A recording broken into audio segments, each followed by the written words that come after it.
Hello dear students, I welcome you all on my first online class. Let me first introduce myself. My name is Raju Subba and I'm assistant teacher at Ramakrishna Boys High Secondary School and I deal with subject history. Okay, so before jumping on to the topic, okay, first we will discuss about the discarded syllabus. That means kun chapter reduce gare dekha government le. Okay, not government, sorry, the board le kun reduce gare dekha. Okay, so tyo hamile discuss garchau first ma. Okay, so this one, the colonialism and imperialism. Okay, chapter 2. This portion has been excluded from your syllabus. Okay, decolonization, your own exam, and the era of Cold War. So these are the three chapters. Your chapters timarko HS exam, that means board exams ma chai yo chapters questions prepare gardaina. Okay, first thing you need to remember this. And moving on to next, अब हामीले मैले यो भने यो कुरा अन्त अब मैले अर्को इम्पोर्टेन्ट कुरा के भन्न चाहन्छु भन्दाखेरि you all need to remember this thing.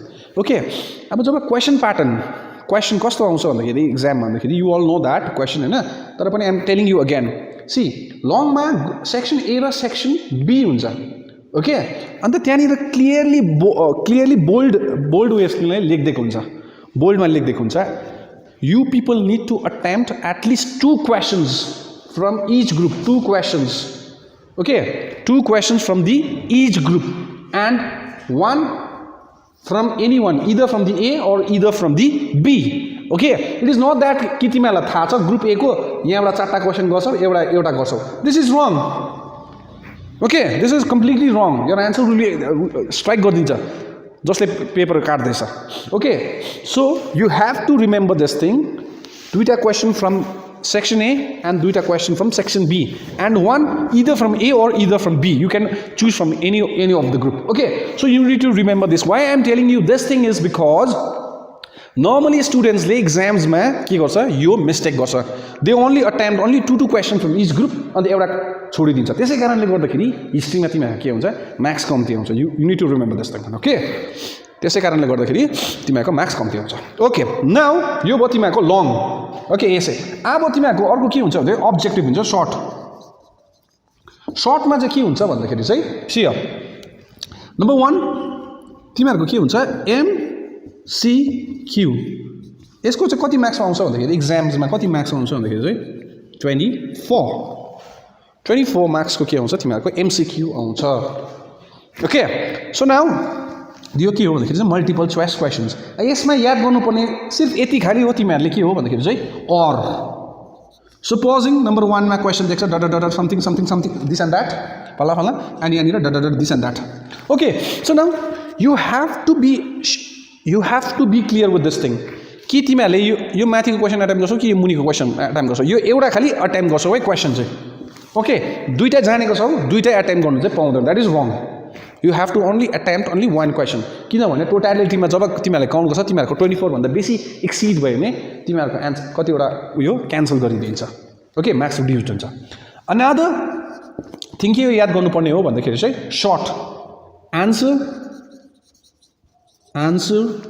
in 1 or 2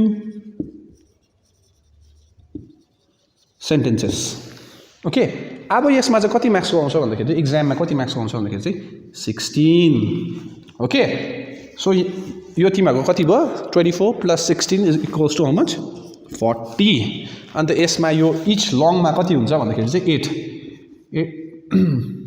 * 5 is equals to 40.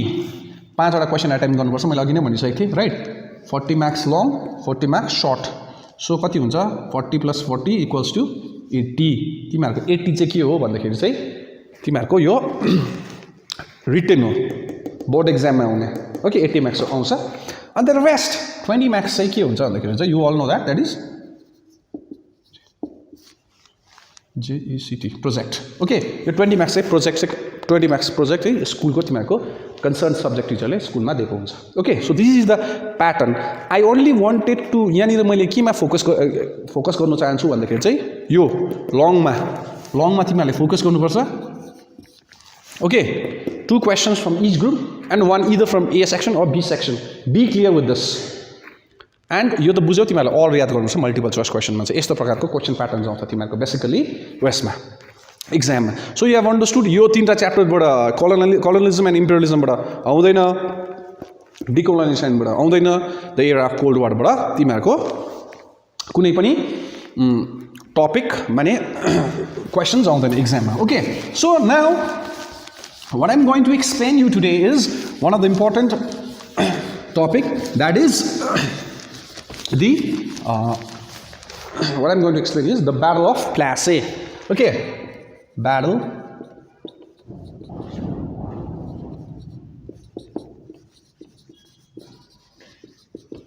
1757.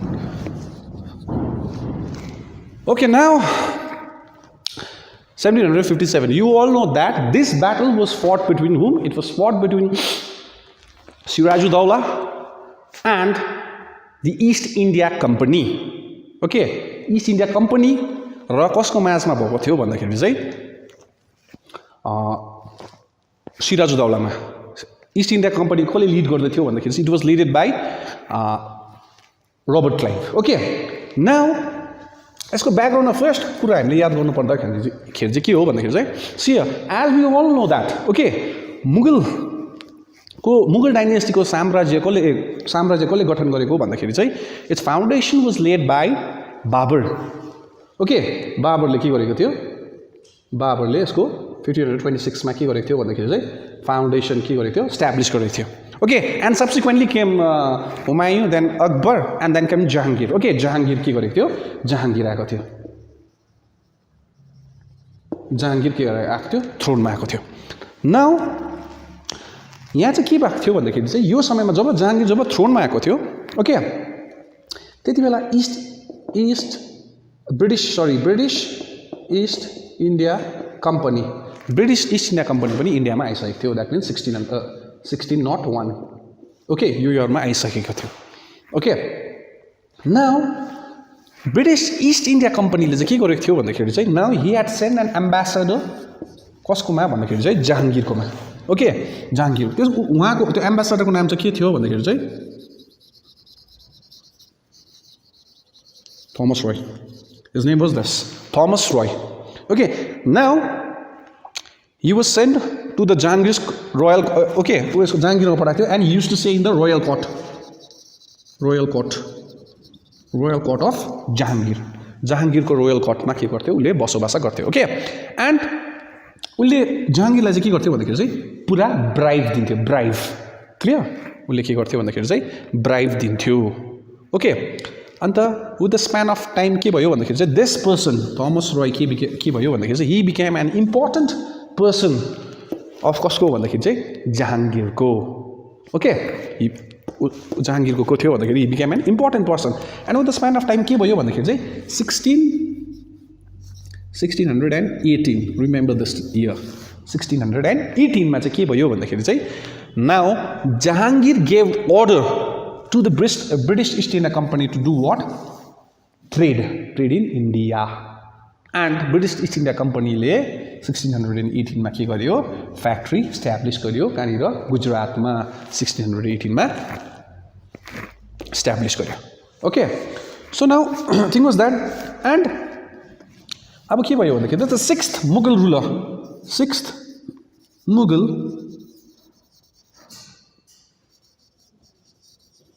Ruler को हो भन्दाखेरि चाहिँ सिक्स्थ रुलर चाहिँ को आएको थियो भन्दाखेरि चाहिँ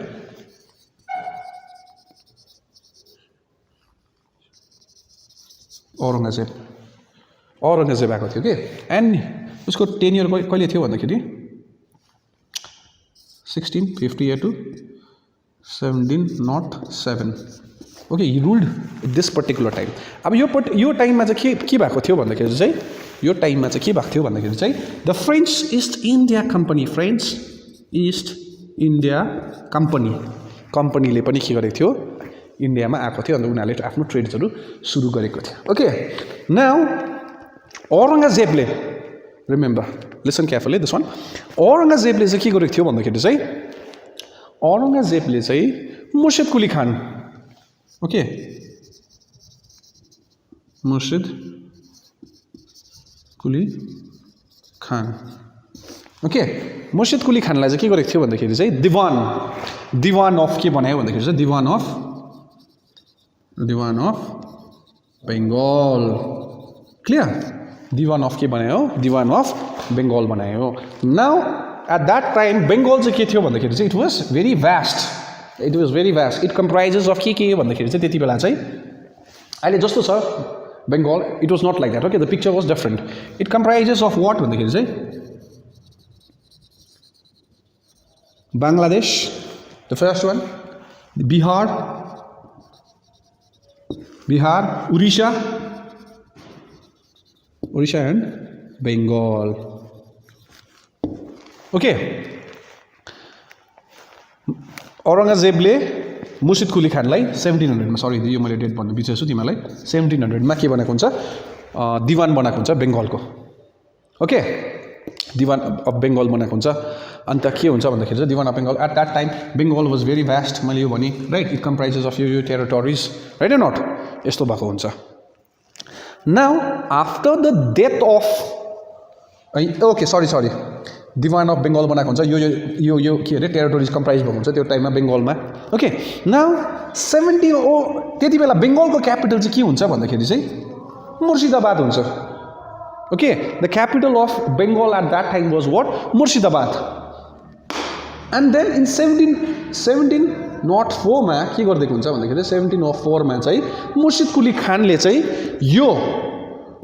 यो जुन उयो छ क्यापिटल छ यसलाई चाहिँ कहाँ कन्भर्ट गरिदिन्छ नि ढाकामा कन्भर्ट गरिदिन्छ कसले भन्दाखेरि चाहिँ मुर्शिद कुली खानले okay so now he was the 6th Mughal ruler Aurangzeb right अन्त उसले मुर्शिद कुली खानलाई के बनाइदिन्छ 1700 मा के बनाइदिन्छ दिवान अफ बेंगल बनाइदिन्छ right or not Diwan of Bengal बनिन्छ अन्त Bengal at that time was comprises of के भन्दाखेरि के टेरिटोरिज भन्दाखेरि चाहिँ बंगलादेश बिहार उडिसा बेंगल ओके अन्त बंगालको क्यापिटल चाहिँ के थियो भन्दाखेरि चाहिँ मुर्शिदाबाद थियो ओके तर पछि गएर 1704 मा चाहिँ मुर्शिद कुली खानले चाहिँ त्यसलाई केमा कन्भर्ट गरिदिन्छ ढाकालाई बनाइदिन्छ capital of Bengal okay clear picture is clear okay now after the death of Aurangzeb in 1707 मा जब औरंगजेबको डेथ हुन्छ त्यसपछि 3 Mughal rulers were there okay they were seen the first one is Bahadur Shah first okay so the second one is Jandar Shah and third one is RRUK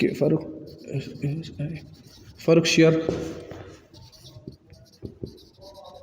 Shah Furman who ruled from उसको 10 years कति थियो भन्दाखेरि 1713 to 1719 okay now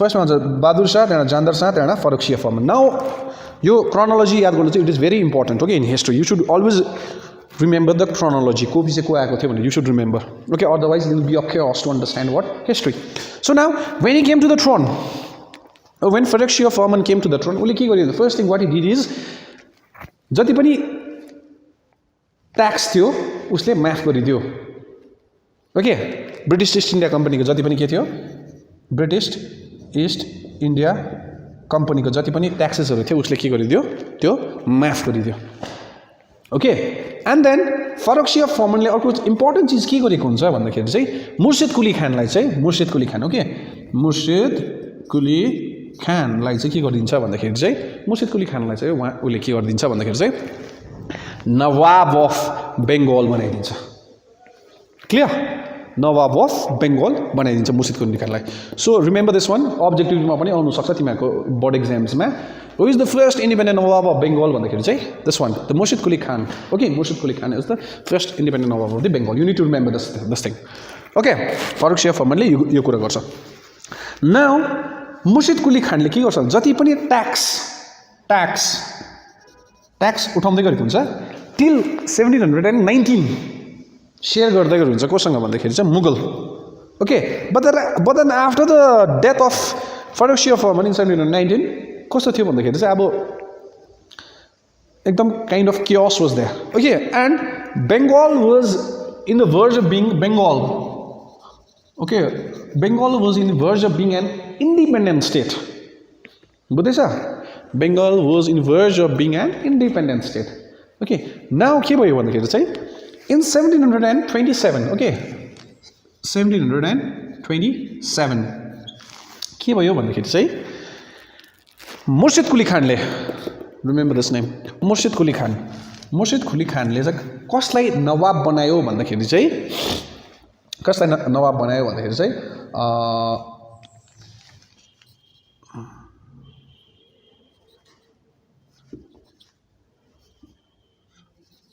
Shujauddin Mohammad. Okay, Shujauddin मोहम्मदलाई के बनायो? नवाब बनायो. Okay, now अब के थियो भन्दाखेरि शुजाउद्दीन मोहम्मदको के थियो एउटा इम्पोर्टेन्ट उसको एउटा मान्छे थियो. ओके, सिपाही थियो and his name was Alivardi Khan. Okay, Alivardi Khan थियो उसको इम्पोर्टेन्ट मान्छे. ओके, 1727 मा शुजाउद्दीन मोहम्मदलाई के बनाइदियो? मुर्शिद कुली खानले नवाब बनाइदियो, राइट? अन्त उसको एउटा इम्पोर्टेन्ट मान्छे चाहिँ के थियो भन्दाखेरि चाहिँ Alivardi Khan. You just need to remember this thing. Okay, डिटेलिङमा नै गएको होइन, you just only need to remember this person's name. Now after Shujauddin, okay, after Shujauddin को चाहिँ थ्रोनमा आयो as a Nawab of Bengal भन्दाखेरि चाहिँ तिम्रो आयो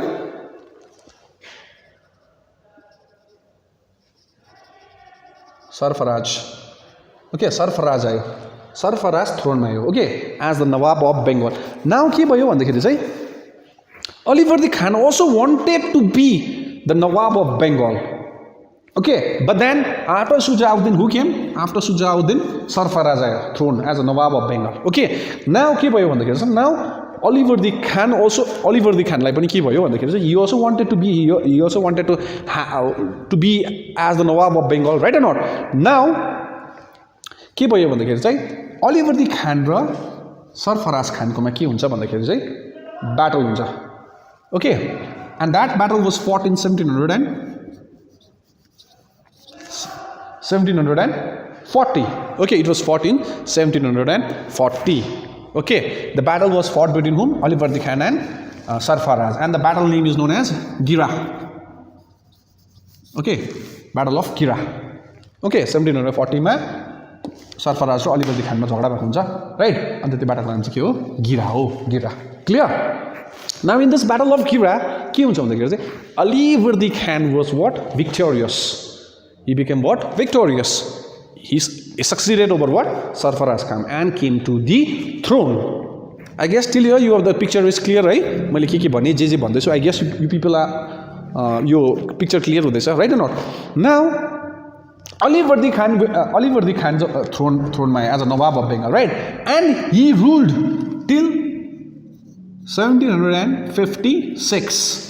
He ruled till 1756. Now after him, after Alivardi Khan को चाहिँ थ्रोनमा आयो भन्दाखेरि चाहिँ it was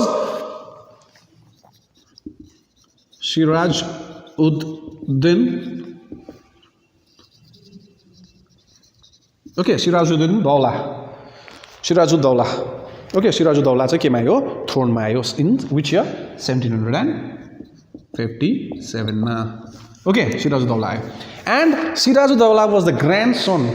He was the grandson of what? He was the grandson of Alivardi Khan. Okay, Sirajuddaulah. Now coming up to the throne. Okay, he was very young when he came to the throne. He was very young. Okay. Now what problem he got to face? Ule कस्तो kind of problem face गर्यो भन्दाखेरि चाहिँ first thing, when he came to the throne, when he became the Nawab of Bengal, के भयो भन्दाखेरि चाहिँ he saw that the British East India Company British East India Company were what? Constructing the fortsहरु के गर्दै थियो? construct गर्दै थियो. fortsहरु के गर्दै थियो? construct गर्दै थियो. अन्त जुन अर्को उयो छ Fort Williams थियो, त्यसलाई के गर्दै थियो? reconstruct गर्दै थियो. So now this annoyed whom? This annoyed Sirajuddaulah. Okay अन्त सिराजुद्दौलाले के गर्यो जस्टिफिकेसन माग्यो ब्रिटिश इस्ट इन्डिया कम्पनीलाई नाउ अब जस्टिफिकेसनमा के चाहिँ भन्यो सिराजुद्दौलाले ब्रिटिश इस्ट इन्डिया कम्पनीले के आन्सर दियो सिराजुद्दौला भन्दाखेरि चाहिँ in Europe okay in Europe 7-year war was going on 7 years war okay 7-year war 7-year war was going on now यो 7-year war मा चाहिँ को चाहिँ अगेन्स्टमा थियो भन्दाखेरि चाहिँ it was the French and British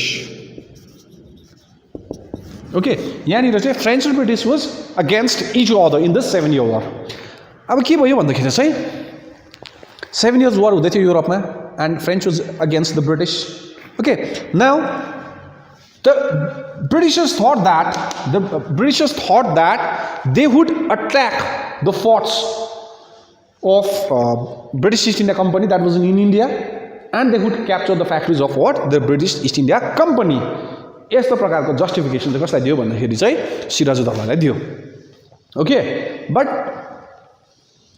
Siraj-ud-Daulah यो जुन जस्टिफिकेसन दिएको थियो यो अब उसले त्यो कुरा मानेन ओके एन्ड अनदर थिङ उसले के चाहिँ देख्यो भन्दाखेरि चाहिँ what he saw there was the British East India Company and French East India Company okay British East India Company र French East India Company ले चाहिँ के गर्दै थियो they were not paying the taxes to the Nawab okay अब things were changed it was not like before यो जस्तो फरुखसिया फर्मनको टाइममा जस्तो थिएन things were completely changed right now Sirajuddaulah had came to the throne right or not so now he demanded that you people okay the British East India Company and the French East India Company have to pay what tax to the Nawab of Bengal right or not but then यसको रेस्पोन्समा के गर्यो भन्दाखेरि चाहिँ French East India Company were what okay we will pay the tax we don't have any kind of problem okay we will pay the tax okay they were ready to pay the tax but then British East India Company ले के गर्यो यो कुरोलाई चाहिँ के गर्यो reject गरिदियो we won't pay tax भन्यो this annoyed the Nawab of Bengal Sirajuddaulah okay उसले यो कुरालाई के गर्यो उ रिस उठायो न व्हाट इन यसको रेस्पोन्समा सिराजुद्दौलाले के गर्यो भन्दाखेरि चाहिँ सिराजुद्दौलाले चाहिँ के गर्यो भन्दाखेरि चाहिँ अट्याक गर्यो कहाँनिर अट्याक गर्यो भन्दाखेरि चाहिँ फोर्ट विलियममा अट्याक गरिदियो ओके फोर्ट विलियममा अट्याक गरिदियो अब यहाँनिर चाहिँ के इन्सिडेन्ट भयो भन्दाखेरि चाहिँ I guess you people know this one okay but के भयो भन्दाखेरि चाहिँ यहाँनिर चाहिँ थुप्रै ब्रिटिश पिपल्सहरू बस्थ्यो यहाँ फोर्ट विलियममा ओके फोर्ट विलियममा अन्त जब सिराजुद्दौलाले अट्याक गर्यो यहाँनिर अलमोस्ट 126 लाई के गर्यो पक्ड्यो एन्ड द रेस्टहरू त्यहाँबाट के अरे स्किप गरेर भाग्यो ओके नाउ यो जति पनि पक्डेको थियो यो ब्रिटिश पिपल्सहरू उनीहरूलाई चाहिँ यो फोर्ट विलियमको एउटा सानो कन्फाइन्ड रुममा के गरिदियो राखिदियो okay on the very next day जब त्यो रुम खोलियो के भयो भन्दाखेरि चाहिँ त्यहाँनिर most of the people died okay अन्त किन मर्यो भन्दाखेरि चाहिँ ड्यू टु सफोकेसन त्यो कन्फाइन्ड रुममा थियो right or not so they died due to what suffocation so and only the few peoples were alive okay most of the peoples were dead and only few peoples were alive अब this incident in history is known as what black hole tragedy यो इन्सिडेन्टलाई चाहिँ हामीले के भन्छौँ black hole tragedy भनेर जानिन्दछौँ हिस्ट्रीमा इतिहासमा ओके नाउ के भयो भन्दाखेरि चाहिँ अब जति पनि त्यो स्किप भएको थियो नि अब त्यहाँबाट भागेको थियो फ्री भएर भागेको थियो फोर्ट विलियमबाट राइट उनीहरूले चाहिँ के गर्यो भन्दाखेरि चाहिँ चिठी लेख्यो कसलाई भन्दाखेरि चाहिँ अब प्लिड गर्यो कसलाई भन्दाखेरि चाहिँ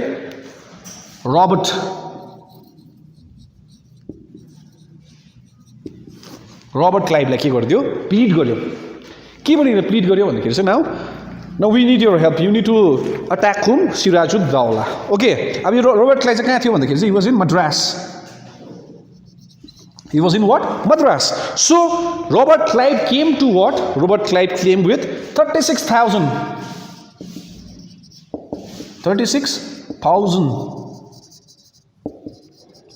of troops.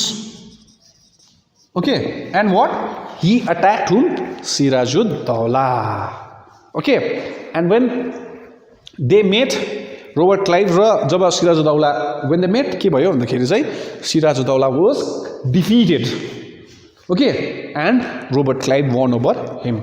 Okay, clear? Now after this के भयो भन्दाखेरि चाहिँ एउटा treaty was signed. Okay, a treaty was signed. अब कसको बीचमा treaty signed भयो भन्दाखेरि चाहिँ के treaty signed भयो भन्दाखेरि चाहिँ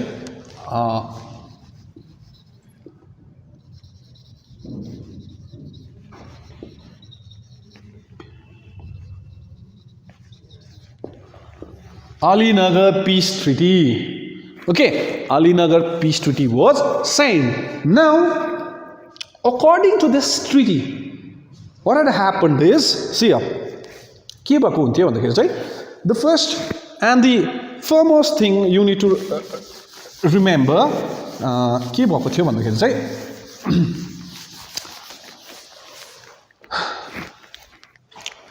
the जुन त्यो फोर्ट विलियम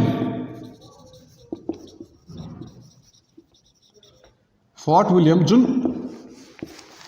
सिराजुद्दौलाले क्याप्चर गरेको थियो, राइट? त्यो फोर्ट चाहिँ अब के हुनुपर्छ? रिटर्न ब्याक हुनसक्छ कसलाई भन्दाखेरि चाहिँ ब्रिटिश ईस्ट इन्डिया कम्पनीलाई के गर्नुपर्छ? रिटर्न हुनुपर्छ. ओके, अगेन यो कसकोमा गयो? ब्रिटिश ईस्ट इन्डिया कम्पनीको हातमा गयो. सेकेन्ड थिङ, अब के थियो भन्दाखेरि ट्याक्स जे जति ट्याक्सेसहरू कलेक्ट हुँदै थियो, now the British East India Company won't be paying any kind of taxes to the Nawab of Bengal. यहाँबाट क्लियरली डिनोट गरिदिएको थियो कुन चाहिँ भन्दाखेरि अलीनगर पिस ट्रिटीले. Okay, they won't be paying any kind of taxes to the what? Nawab of Bengal. Number 3, mint of coins. Now the British East India Company ले यो treaty में पीस ट्रिटी में अलीनगर पीस ट्रिटी में के गरिदिएको थियो भन्दाखेरि चाहिँ अब चाहिँ ब्रिटिश ईस्ट इन्डिया कम्पनीले चाहिँ के हुन सक्छ? आफ्नै कोइन इन्ट्रोड्युस गर्नु सक्छ. They can mint the coins in India. Okay, यो क्लज पनि एड गरिदिएको थियो. Okay, and the fourth clause one is this one, army. Okay, अब ब्रिटिश ईस्ट इन्डिया कम्पनीले चाहिँ के गर्नु सक्छ? आर्मी मेन्टेन गर्नु पाउँछ है. अब चाहिँ according to what? Alinagar peace treaty. So this were the 4 clauses that were being added in the Alinagar Peace Treaty. The first one is the Fort William, which was captured by Sirajud-Dowlah. Okay, which was what? Captured by Sirajud-Dowlah. He had to return that to the British East India Company. The first thing is that one, and the second one is the tax. They won't be paying any kind of taxes to what? To the British East India. They won't be paying any kind of tax to what? The Nawab of Bengal. That means this Sirajud-Dowlah. Okay, and the third point is means of coin. That means now the British East India Company had now they got the authority to what? To introduce the coin. Okay, the 3 points, and the fourth one is the army. Now के भन्दैछ भन्दाखेरि चाहिँ British East India कम्पनीले चाहिँ अब चाहिँ के गर्नु सक्छ भन्दाखेरि चाहिँ आर्मी मेन्टेन गर्नु सक्छ according to this Alinagar peace treaty. I hope you people have understand. यहाँसम्म तिमीहरूले बुझ्यौ? I guess the picture is clear. Okay, now अब चाहिँ के भएको छ भन्दाखेरि चाहिँ यो which was a peace treaty, right, did not remain peace for a longer time. Okay, now why it did not remain peace for a longer time is because the British East India Company जुन थियो, right, उनीहरूले चाहिँ के गर्यो भन्दाखेरि चाहिँ they was organizing a conspiracy against whom? Against the Sirajud-Dowlah to throw away him, Sirajud-Dowlah, to throw away what? Sirajud-Dowlah from the throne. Okay, and place Mir Jafar.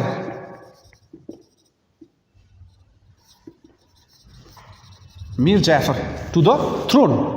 Okay, Mir Jafarलाई चाहिँ के हुन सक्छ अब हामीले थ्रोनमा हाल्नु पर्छ भन्ने उयो गर्दै थियो. Mir Jafarलाई उले के गर्यो भन्यो British East India company right. Now will make you the Nawab of Bengal right.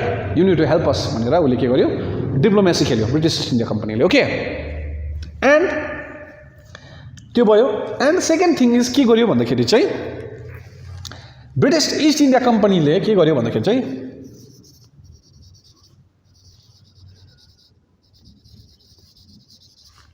Chandannagar. Okay Chandannagar which was a French settlement.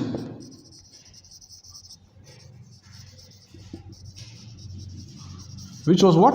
A French settlement. Okay, Chandanagar, which was a French settlement. के गर्यो भन्दाखेरि चाहिँ अब चाहिँ यसमा चाहिँ उले अट्याक गर्यो. Okay, now why did he किन चाहिँ अट्याक गर्यो भन्दाखेरि चाहिँ you need to understand this thing. Okay, अब यो जग्गामा चाहिँ कसले अट्याक गर्यो भन्दाखेरि चाहिँ ब्रिटिश इस्ट इन्डिया कम्पनीले के गर्यो यो जग्गामा अट्याक गर्यो. Now why there is a question why भन्दाखेरि चाहिँ because the British East India company thought that in near future French र Nawab would compel and attack what British India Company. They thought that. So they thought that why to waste the time? We will attack Chandanagar. उनीहरूले मलाई हामीलाई attack गर्नुभन्दा अगाडि we will attack what Chandanagar, the French. So this annoyed whom? This annoyed Nawab Sirajuddin Dowla. Okay, यसले चाहिँ annoyed गर्यो.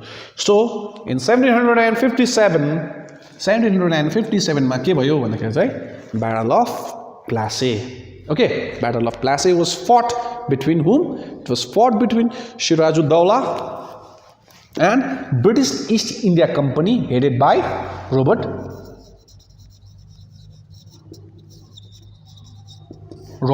Clive. Robert Clive, British East India Company को representative and उताबाट चाहिँ को भन्दाखेरि चाहिँ Sirajuddaulah. Okay, now जब यो दुई जनाको बीचमा झगडा भयो the प्लासीमा right now Sirajuddaulah was completely defeated. Okay, he was completely defeated in this battle. So this is the picture of what the Battle of Plassey के भएको थियो कसरी यो सुरुवात भयो right or not. The English East India Company first मा उनीहरु के भयो भन्दाखेरि as a trading company भएर आएको थियो as a trade गर्नु आएको थियो business गर्नु आएको थियो इन्डियामा right or not then. But after 100 years के भयो भन्दाखेरि after 100 years उनीहरुले के गर्यो उनीहरु politically के गर्नु थाल्यो यहाँ strong हुनु थाल्यो after the Battle of Plassey in 1757. So historians have considered गरेको छ भन्दाखेरि चाहिँ now this is the beginning of what British imperialism in India. Okay, अब यो I guess you people have understood के भएको थियो. Okay, now we'll move on to the results and importance. Okay, now first कुरो के भयो भन्दाखेरि चाहिँ के कुरो भयो भन्दाखेरि चाहिँ यहाँबाट हामीले के बुझ्यौं भन्दाखेरि चाहिँ Battle of Plassey मा हामीले के बुझ्यौं भन्दाखेरि चाहिँ the Nawab's army, that means the Sirajuddaulah army, the Nawab's army were inefficient, they were weak as compared to the British British army सँग right or not. हाम्रो army Nawab army was what weak. It proved that.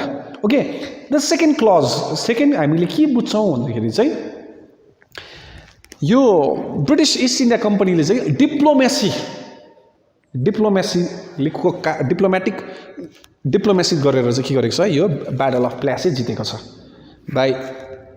by bringing Mir Jafar in their hands and fighting against him.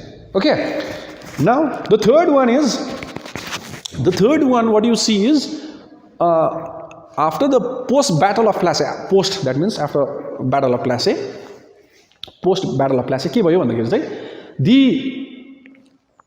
The British East India कम्पनीले चाहिँ के गरेको छ भन्दाखेरि चाहिँ huge amount of wealth के गरेको छ ड्रेन गरेको छ ओके ड्रेन गरेको छ so even we call it this period as Plassey to plunder भनेर पनि भन्न सकिन्छ प्लासी प्लन्डर भनेर पनि जानिन्छ ओके किन भन्दाखेरि चाहिँ huge amount of wealth has been drain from Bengal okay so this is the scenario के भएको थियो ब्याटल अफ प्लासीमा right not and I told you the importance and results of यो battle of Plassey right not I hope you people have understood मैले अब यत्रो मैले उयो from the beginning to the end I have described each and everything detailedly okay again I'm repeating that the British East India Company they came as what they came as a trading company उनीहरुको त्यो motive चाहिँ थिएन कहिले पनि to do what as a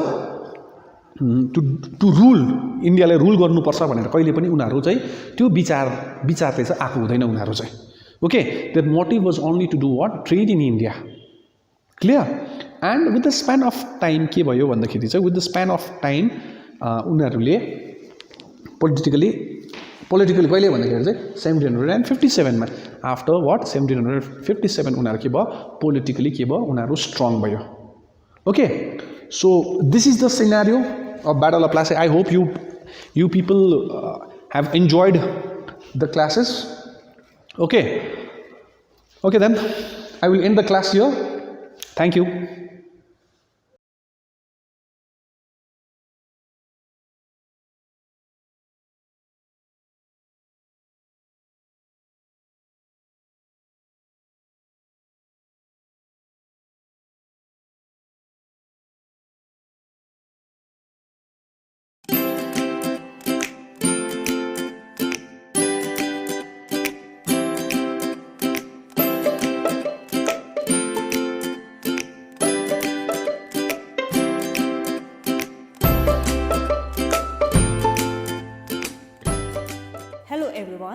Welcome to my class. I am Miss Lakpa, a biology teacher from Grifiit HS School, and today we are going to learn about pollination from chapter Sexual Reproduction in Flowering Plants. But before going into details, we will try to understand about the different parts of a flower. So let's start. Flower. What is flower? As you all know, it is a modified shoot यो एउटा के मात्रै हो shoot नै modified भएर flower भएको मात्रै हो है र what is the main role of a flower को main काम के हुन्छ त it helps in sexual reproduction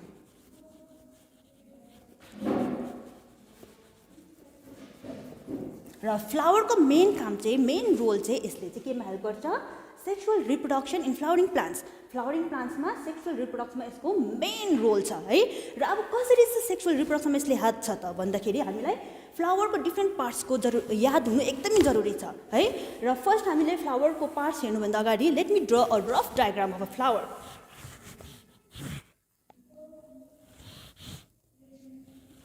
हामीले एकदमै यो rough diagram बनाउन गइरहेको छु म ओके यस्तो हो एकदमै भित्री पार्टबाट मैले स्टार्ट गरे है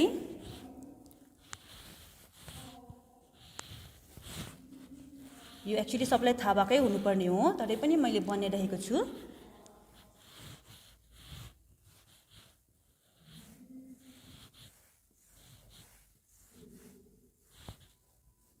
हामीले कुनै पनि एउटा कम्प्लिट फ्लावरलाई है कुनै पनि एउटा कम्प्लिट फ्लावरलाई सेक्सन गरेर हेर्यो भने हामीले यो पार्ट्सहरु पाउँछौं र अब के रहेछ त यसमा भन्दाखेरि हामीले एउटा रफ डायग्राममा हेर्दाखेरि फर्स्टली के हुन्छ एउटा डिस्क लाइक स्ट्रक्चरले सबै फ्लावरको पार्ट्सलाई होल्ड गरेर राखेको पाउँछु है र that disc like structure is called thalamus okay now अब थैलेमस देखिको अलिकति माथि हेर्यो भने एउटा लीफ जस्तो है एउटा पत्ता जस्तो हामीले के पाउँछौं भन्दा ग्रीन कलरको मोस्टली ग्रीन कलरको हुन्छ है यो लीफी स्ट्रक्चर हुन्छ दैट इज कॉल्ड कैलिक्स र individual calyx is called sepals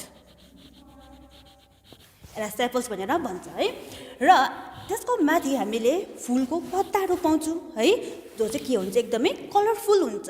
र अब कलरफुल भएको कारणले गर्दाखेरि यसले पोलिनेसनमा इन्सेक्टहरूलाई एट्र्याक्ट गर्ने काम पनि हामी पाउँछौँ है, यसले एट्र्याक्ट गरेको पनि हामी देख्न सक्छौँ। र this is called corolla and individual corolla it is called petals. Okay, र अब यो फुलभित्र सेक्सन गरेर यसको भित्र हेऱ्यो भने चाहिँ हामी के पाउँछौँ, दिस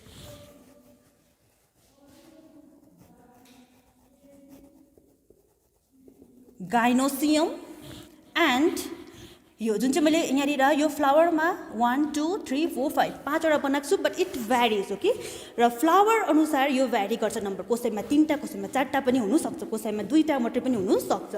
र दिस इज कल्ड एन्ड्रोसियम र it is a male part. Okay, androecium एउटा के हो, मेल पार्ट। त्यसरी नै जुन चाहिँ गाइनोसियम छ it is a female part, it is a के हो, फिमेल पार्ट। र हामी मेनली यो जुन चाहिँ हामीले पार्ट्सहरू बनाएँ है फ्लावरको, यो फ्लावरको सबै पार्ट्सहरूलाई हामीले अझै 2टा मात्र ग्रुपमा पनि डिभाइड गरेर राख्नु सक्छौँ। र त्यो के हो त, फ्लावरलाई हामीले अझै 2टा मात्रै भागमा पनि डिभाइड गरेर राख्न सक्छौँ अथवा ग्रुपमा डिभाइड गरेर सक्छौँ। एउटालाई भन्छ एक्सेसरी होल र अर्को हुन्छ इसेन्सियल होल। ओके, र एक्सेसरी होल जुन चाहिँ छ यसमा हामीले क्यालिक्स र कोरोलालाई राख्छौँ, र इसेन्सियल होलमा आउँछ एन्ड्रोसियम र गाइनोसियम। मैले भनेअनुसार एन्ड्रोसियम एउटा मेल पार्ट हो, गाइनोसियम एउटा फिमेल पार्ट हो।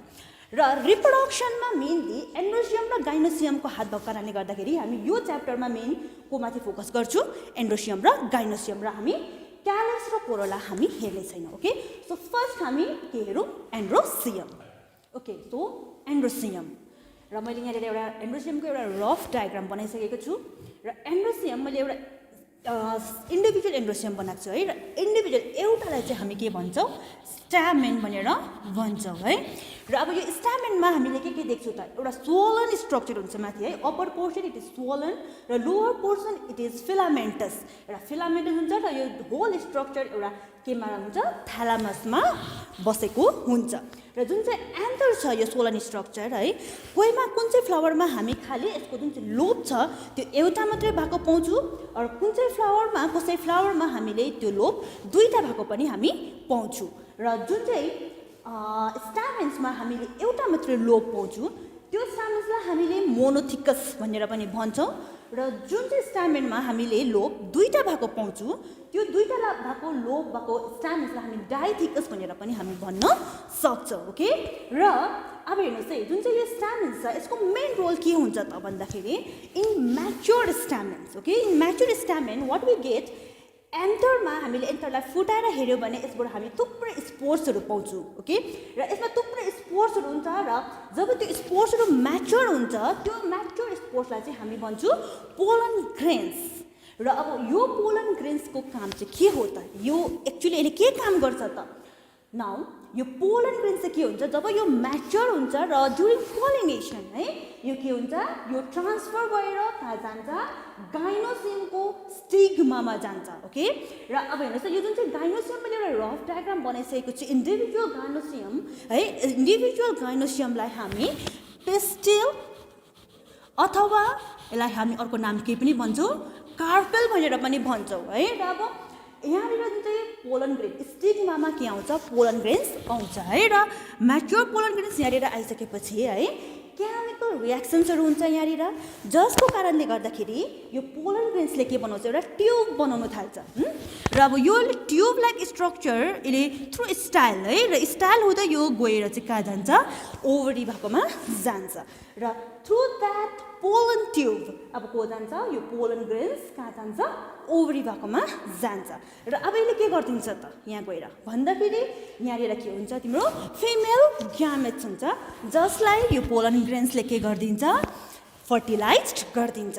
र आफ्टर फर्टिलाइजेसन चाहिँ हामीले के पाउँछौँ, जुन चाहिँ यो ओभरीभित्र हामीले यो ओभ्युल्स हुन्छ है, ओभ्युल्सलाई चाहिँ यसले के गरिदिन्छ, ओभ्युसलाई यसले सिडमा कन्भर्ट गरिदिन्छ र त्यसरी नै ओभरीलाई चाहिँ यसले केमा कन्भर्ट गरिदिन्छ फ्रुटमा कन्भर्ट गरिदिन्छ र सिडबाट हामीले फेरि एउटा के पाउन सक्छु नयाँ प्लान्ट पाउन सक्छु र यसरी चाहिँ एन्ड्रोसियम र गाइनोसियमले चाहिँ सेक्सुअल रिप्रोडक्सनमा के गर्छ रोल प्ले गरेको हुन्छ मैले भनिहालेँ पोलन ग्रेन्स कहाँ जान्छ स्टिग्मामा गएर यसले के गरिदिन्छ फर्टिलाइज गरिदिन्छ सो जुन चाहिँ यो पोलन ग्रेन्स छ पोलन ग्रेन्सलाई हामीले के पनि भन्नु सक्ने रहेछ it is a male gametes यसलाई हामीले मेल ग्यामेट्स भनेर पनि भन्नु सक्छौँ त्यसरी नै ovule it is the female gametes okay र युनियन जब मेल ग्यामेट्स र फिमेल ग्यामेट्सको युनियन हुन्छ त्यति बेला चाहिँ के हुन्छ फर्टिलाइज्ड हुन्छ ओके र अब यहाँसम्म आइपुग्दा है तपाईँहरूले बुझ्नुभयो वाट इज स्टामेन्स है स्टामेन्सको डिफ्रेन्ट पार्ट्स र पोलन ग्रेन्स कहाँ हुँदो रहेछ त है र पोलन ग्रेन्स कसरी चाहिँ स्टिग्मामा गएर चाहिँ स्टिग्मामा पुगेपछि यसले के गर्छ त्यो कुरा सबै बुझ्नुभयो है what is stigma what is ovules कहाँ हुन्छ what is ovary now we will move into the pollination okay so now let's start pollination okay so अब pollination है र के हो त pollination actually हेर्नुहोस् है pollination is nothing it is just a transfer of pollen grains pollen grains अघि जुन चाहिँ मैले तपाईँहरूलाई भने कहाँ हुन्छ भनेर है त्यो पोलन ग्रेन्सको के हो ट्रान्सफर हुनु अब कहाँदेखि कहाँसम्म ट्रान्सफर हुनु हेर्नुहोस् है एन्थर पोलन कहाँ हुन्छ एन्थर र एन्थर कहाँ हुन्छ स्टामेन र स्टामेन अफ एन्थर यहाँबाट ट्रान्सफर भएर यो कहाँ जानु स्टिग्मा अफ कार्पेल अथवा यसलाई मैले के पनि भन्छ भने पेस्टिल ओके र पोलिनेसन इज नथिङ खालि यो एउटा के मात्रै हो कुनै प्रकारले म आउँछु यो कुन प्रकारले हुन्छ कुनै प्रकारले पोलन ग्रेन के हुनु हो ट्रान्सफर हुनु हो हैन र कहाँदेखिको कहाँ ट्रान्सफर हुनु हो स्टामेन्सको एन्थरबाट चाहिँ कहाँ जानु हो कार्पेलको स्टिग्मामा जाने प्रोसेसलाई चाहिँ के भन्छ पोलिनेसन भनेर भन्छ है र अब यसमा धेरै कुरा छ र अब के हेर्नुहोस् है जुन चाहिँ यो फ्लावर भयो है र अब फ्लावर पनि धेरै प्रकारको हुन्छ in case of bisexual flower भन्नुको मतलब यसमा के पाउँछ फिमेल फ्लावर मेल फ्लावर और I mean male part female part androecium र गाइनोसियम है यदि दुईटै प्रेजेन्ट छ भने त्यो फ्लावरलाई हामी बाइसेक्सुअल फ्लावर भन्छौँ र अब यो flower in case bisexual flower हो भने के हुन्छ भन्दाखेरि यहाँबाट के हुनु पर्यो पोलन ग्रेन्स गएर यहाँ भन्नुको एन्थर यो पार्टबाट यो एन्थरबाट स्टिग्मामा गयो है तर यो के भयो भन्दाखेरि चाहिँ डिस्टेन्स कभर साह्रै गर्नु परेन एउटै फ्लावरमा भयो यो भन्नुको त यो पनि एउटा के हो पोलिनेसन हो है अब अर्को केसमा के हुन्छ भन्दाखेरि in case of unisexual flower तर एउटै प्लान्टमा ओके सो यो प्लान्ट भयो युनिसेक्सुअल फ्लावर अरे भनेपछि यो प्लान्टको जुन चाहिँ यो फ्लावर छ है यो फ्लावरमा एउटा मात्रै तपाईँको के भयो कि त एन्ड्रोसियम कि त गाइनोसियम सपोज यहाँनिर के भयो गाइनोसियम छ है र यहाँनिर भयो एन्ड्रोसियम भन्नुको मतलब के भयो यो फुलबाट है यहाँको पोलन ग्रेन चाहिँ कहाँ आउनु पर्यो यो फुलमा आउनु पर्यो बट के हो एउटै प्लान्टमा बुझ्नु हुँदै होला यो पनि तपाईँको के नै हो पोलिनेसन नै हो अब अर्को थर्ड केसमा के हुन्छ त यो प्लान्ट भयो र यो पनि सेम तपाईँको जुन चाहिँ प्रकारको यो प्लान्ट थियो त्यही है युनिसेक्सुअल फ्लावर छ र यहाँनिर के छ एउटा मेल पार्ट छ र यहाँनिर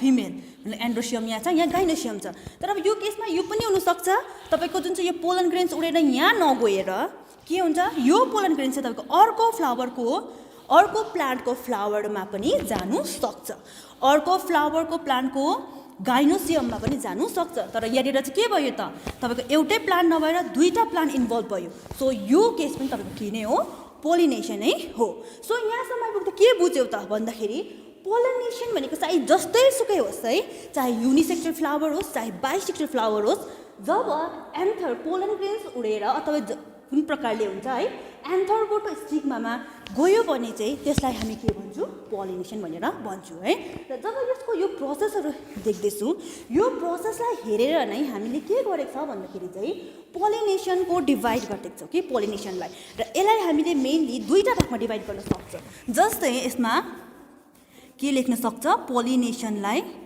दुई प्रकारमा भाग गरेर यसलाई एउटालाई भन्छ सेल्फ पोलिनेसन अर्कालाई भन्छ क्रस pollination. ओके, र अब जुन चाहिँ यो सेल्फ पोलिनेसन भयो, सेल्फ पोलिनेसनमा के हुन्छ भन्दाखेरि चाहिँ अब यो जुन चाहिँ केस छ, सेल्फ भनेको आफू हो नि त हैन। सो हेर्नुहोस् है, यो एउटै फुलमा नै प्रोसेस हुँदैछ, ओके, र यहाँ पनि एउटै प्लान्टमा प्रोसेस हुँदैछ। यो केसलाई जब वान प्लान्ट मात्रै इन्भल्भ हुँदैछ भने त्यो खालको पोलिनेसनलाई चाहिँ हामीले के भन्नु सक्छौँ, सेल्फ पोलिनेसन भनेर भन्नु सक्छौँ। नाउ नेक्स्ट केस कस्तो हुन्छ मैले भनिहालेको छु, जब दुईटा प्लान्ट इन्भल्भ हुँदैछ। हेर्नुहोस् है, भनेको मतलब अब जब युनिसेक्टर फ्लावर हुन्छ, युनिसेक्टर फ्लावरमा जब दुईटा प्लान्ट इन्भल्भ हुन्छ त्यति बेला यो के पनि हुनसक्छ, के हुने चान्स पनि हुन्छ, एउटा प्लान्टको एउटा फ्लावरबाट पोलन ग्रेन्स अर्को प्लान्टको अर्को फ्लावरमा आउनु पनि सक्छ। सो यहाँ के भयो त, दुईटा प्लान्ट इन्भल्भ भयो हैन, र जब यो खालको प्रोसेस हुन्छ त्यसलाई हामी के भन्छौँ, क्रस पोलिनेसन। सो यहाँनिर के भयो, टु प्लान्ट इन्भल्भ। ओके, र अब हेर्नुहोस् है, what is the exact definition of pollination. Exact के हो त भन्दाखेरि यहाँसम्म आइपुग्दा भन्नु सक्नुपर्ने हो यो है। So what is the exact definition of pollination? It is just a process. It is a process through which pollen grains are transferred from anther of stamens to the stigma of carpel of a flower, of the same flower, or of a different flower of the same plant or of a different plant, but of same species. एउटा कुरा याद राख्नुहोस्, but of same spaces.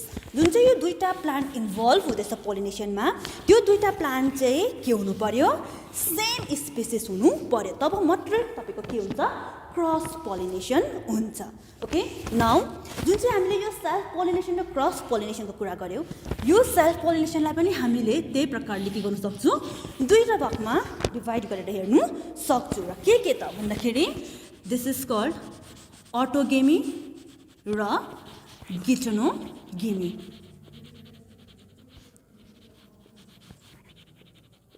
Okay, र अटोगेमी है आफै। So जब एउटा प्लान्टको एउटा फ्लावरको बिचमा मात्र के हुन्छ, पोलिनेसन हुन्छ, त्यसलाई के भन्यो, अटोगेमी। सो अटोगेमीमा सेल्फ पोलिनेसन हो, तर यसमा के भएको छ, वान फ्लावर के मात्रै भएको छ, केसमा एउटै फ्लावरको बिचमा भएको छ। So this is called autogamy. र यो अटोगेमी हामीले प्रायः जस्तो कहाँ पाउँछौँ, इन केस अफ ओपियोन्सिया, यो एउटा एक प्रकारको क्याक्टस हो है, र अर्को छ mirabilis. Mirabilis it is a 4 o'clock plant है, त्यसमा पनि हामीले के भएको पाउँछौँ, अटोगेमी भएको पाउँछौँ। र त्यस्तै प्रकारले जुन चाहिँ यो गिटोनोगेमी छ, गिटोनोगेमीमा चाहिँ के हुन्छ, it is also self pollination है। तर अब यहाँ चाहिँ के भइरहेको छ भन्दाखेरि चाहिँ जब यो सेम एउटै प्लान्टमा तर के भयो, दुईटा फ्लावरको बिचमा हुन्छ, एउटै प्लान्टमा भइरहेको छ तर फ्लावर चाहिँ कतिवटा छ, दुईटा, त्यो केसमा चाहिँ हामीले त्यसलाई के भन्छौँ, geitonogamy. So in case of geitonogamy, how many flower, 2 flower involve. So दुईटा फ्लावर इन्भल्भ हुन्छ गिटोनोगेमी। ओके, र अब गिटोनोगेमी हामीले प्रायः मेजहरूतिर पाउँछौँ। ओके, नाउ नेक्स्ट जुन चाहिँ हामीले क्रस पोलिनेसनको कुरा गऱ्यौँ, जसमा चाहिँ कतिवटा प्लान्ट इन्भल्भ छ, दुईटा प्लान्ट इन्भल्भ छ है। र अब यो क्रस पोलिनेसनमा हामीले धेरै प्लान्टहरू पाउँछौँ, र कमन इक्जाम्पल इज पपाया।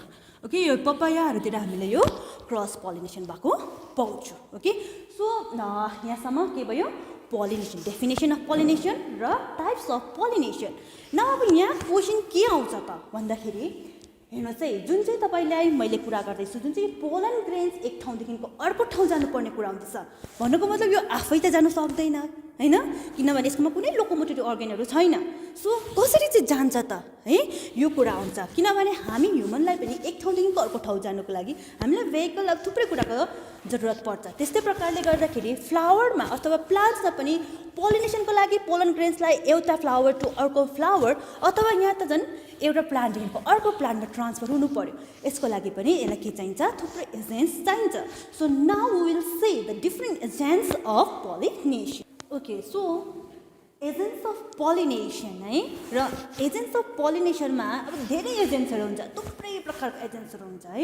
तर एकोर्डिङ टु सिलेबस हामीलाई खालि 5 प्रकारको 5 टाइप्सको एजेन्ट्सहरूको पढ्नु मात्रै जरुरी छ है। र त्यो के हो रहेछ त, नम्बर 1 विन्ड है, हावाद्वारा पनि पोलन ग्रेन्सलाई उडाएर एउटा फ्लावरबाट अर्को फ्लावरमा पुर्याउनु सक्छ है। मोस्ट कमन एजेन्ट हो यो विन्ड है। र विन्डको जब विन्डद्वारा पोलिनेसन हुन्छ, विन्डद्वारा हुने पोलिनेसनलाई चाहिँ एनिमोफिली भनेर भन्छ है। जब मैले यो पढाउँदैछु है, एकदमै ध्यान दिएर सुन्नु होला यो, किनभने अहिले जुन प्रकारको क्वेसन आइरहेको छ त्यसमा what is pollination, what are the different types of pollination, त्यो खालको आउँदैन।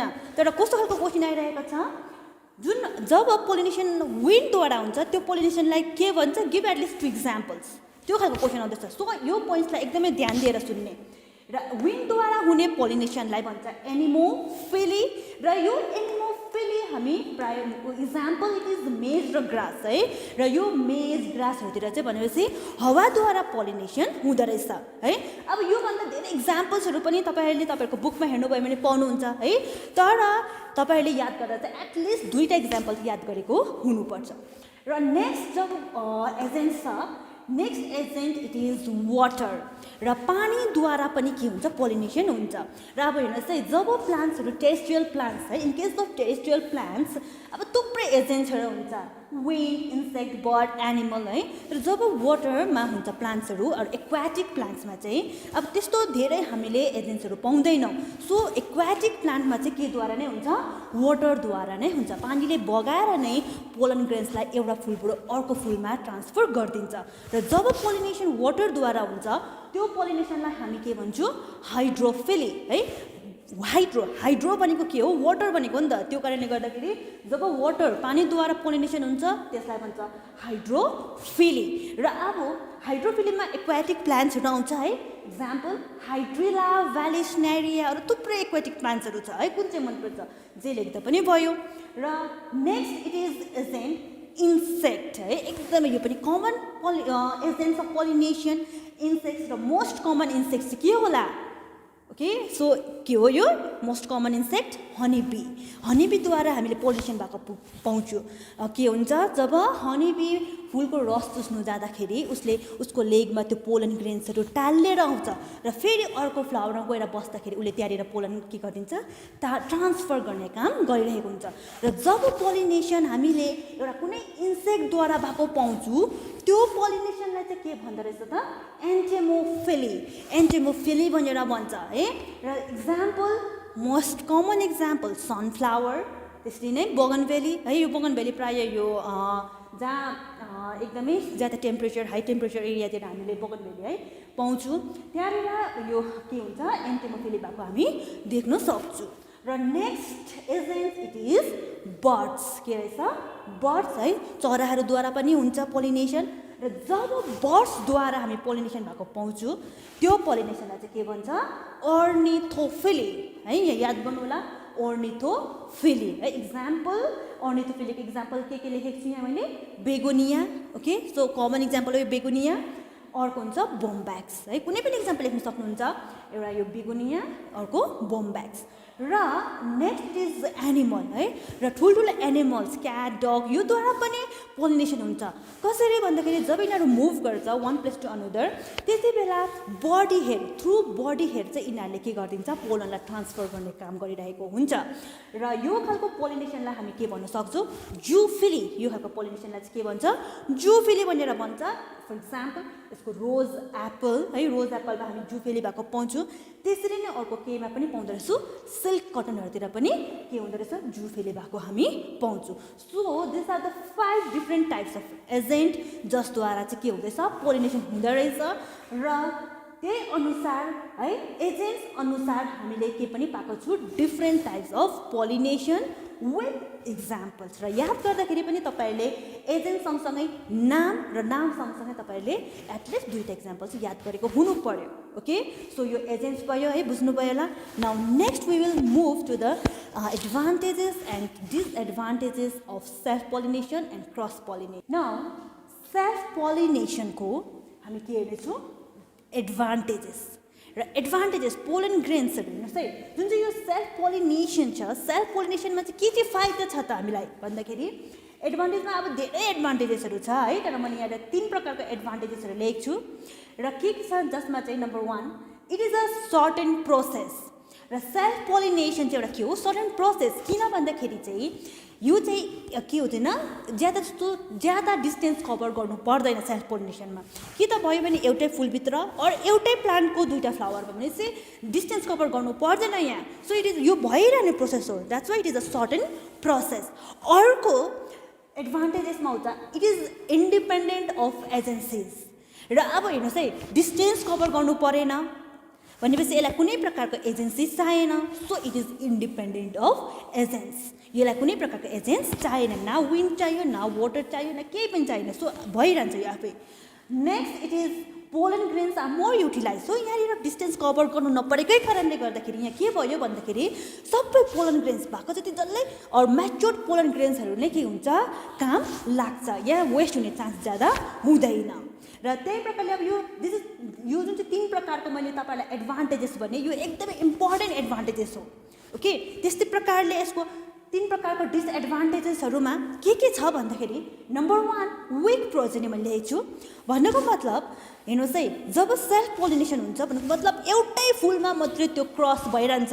अथवा एउटै प्लान्टको दुईटा फ्लावर मात्रै क्रस भइरहन्छ कुनै नयाँ भेराइटिजसँग यसको क्रस हुँदैन सो त्यही एउटै प्रकारको मात्रै के भइरहन्छ प्रोजेनी सो अल्टिमेटली के हुने चान्स हुन्छ भन्दाखेरि चाहिँ त्यो जुन चाहिँ प्लान्ट छ त्यो जुन चाहिँ फ्लावर छ त्यो चाहिँ के भएर जान्छ हराउने एउटा चान्स भएर जान्छ र हामीले के पाउँछ एकदमै विकर प्रोजेनी एकदमै कमजोर खालको फुल पाउँछ ओके नयाँ भेराइटिज हामीले एकदमै कम्ती एकदमै कमजोर भेराइटिजको प्लान्ट्स वा फ्लावरबाट नै हामीले सिड पाउँछौँ नि त होइन त्यो कारणले गर्दा एकदमै कमजोर खालको हामीले प्लान्ट त्यसबाट पाउनु सक्छौँ सेल्फ पोलिनेसनमा र अर्को हुन्छ no new varieties are formed है यो त अब बुझ्नुभयो किन भन्दाखेरि सेल्फ पोलिनेसनमा एउटै फुलभित्र मात्रै क्रस भइरहन्छ एउटै प्लान्टको मात्रै क्रस भइरहन्छ त्यो कारणले गर्दाखेरि नयाँ भेराइटिजसँग क्रसै हुँदैन सो कसरी चाहिँ नयाँ भेराइटिजको हामीले प्लान्ट अथवा सिड पाउँछौँ त होइन सो नयाँ भेराइटिजको त यहाँनिर सिड नै प्रड्युस हुँदैन अथवा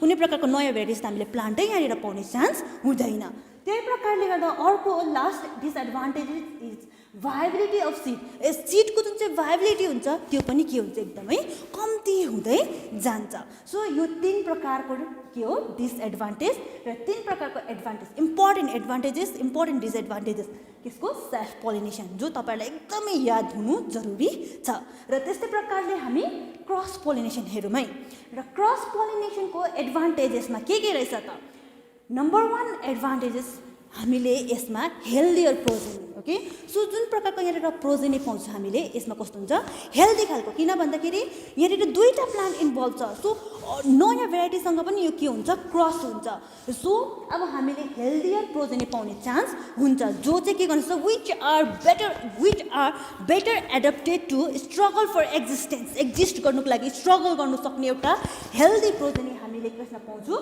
क्रस पोलिनेसन भएको बेलामा पाउँछौँ र त्यसरी नै अर्को एडभान्टेजेस के छ न्यू भेराइटिज आर फर्मड किनभने यो त अर्को प्लान्टको फ्लावरसँग क्रस हुँदैछ है अर्को न्यू भेराइटिजसँग पनि क्रस हुनसक्छ त्यो कारणले गर्दाखेरि हामीले नयाँ खालको भेराइटिजहरू पनि पाउने चान्सेस हुन्छ त्यही प्रकारले लास्ट एडभान्टेजेसमा के रहेछ जुन चाहिँ सिडको भाइबिलिटी छ त्यो चाहिँ यसमा के हुन्छ ज्यादा हुन्छ सो यो 3 प्रकारको हामीले एडभान्टेजेस पढ्यौँ त्यो एकदमै इम्पोर्टेन्ट एडभान्टेजेसहरू हो जो चाहिँ तपाईहरुलाई याद भएकै हुनुपर्छ र त्यही प्रकारले हामी डिसएडभान्टेजेस हेरौँ र डिसएडभान्टेजेसमा number 1 it is uncertain process है र अब अनसर्टेन प्रोसेस किन छ भन्दाखेरि चाहिँ अब क्रस पोलिनेसनमा डिस्टेन्स कभर गर्नु पर्यो है डिस्टेन्स कभर गर्नुको लागि भनेपछि यसलाई के चाहियो त एजेन्ट्स चाहियो र भन्नुको मतलब जब यसले एजेन्ट्स पाउँछ एजेन्ट्स पायो भने मात्र यो के हुन्छ यो प्रोसेस हुन्छ भन्नुको मतलब जब यसले एजेन्ट्स पाउँदैन तब यो प्रोसेस हुँदैन त्यही कारणले गर्दाखेरि यो के हो एउटा अनसर्टेन प्रोसेस हो र त्यस्तै प्रकारले अर्को डिसएडभान्टेजेस छ इट डिपेन्ड्स अपन एजेन्सिज यो त भनिहालेँ मैले होइन यो सर्टेन प्रोसेस हो किन भन्दाखेरि यो के भएको छ एजेन्सिजहरूमाथि के पर्नुपर्छ भर पर्नुपर्छ यो प्रोसेस हुनको लागि एजेन्सिज थुप्रो एजेन्सिजमाथि के पर्नुपर्छ यो भर पर्नुपर्छ यदि यसले यो एजेन्ट्स पाएन भने यो के हुँदैन यो क्रस पोलिनेसन हुनु सक्दैन र अर्को छ यहाँनिर अब हेर्नुहोस् है जुन चाहिँ क्रस पोलिनेसन छ यसमा डिस्टेन्स कभर गर्नु परेको कारणले गर्दाखेरि नै के भइरहेको छ त भन्दाखेरि चाहिँ प्रायः जस्तो पोलन ग्रेन्सहरू वेस्ट भइरहेको छ यसमा जति पनि पोलन ग्रेन्स चाहिँ ठिक ठाउँमा यसको एउटै सेम स्पिसिसमा पुग्छ भन्ने छैन नि त होइन अब इन्सेक्ट्सले गर्यो भने एउटा स्पिसिसबाट अर्को डिफ्रेन्ट स्पिसिसमा पुर्याइदिनु पनि सक्छ तर जब डिफ्रेन्ट स्पिसिस हुन्छ त्यति बेला त पोलिनेसन हुने कुरा आउँदैन यो के हुनुपर्छ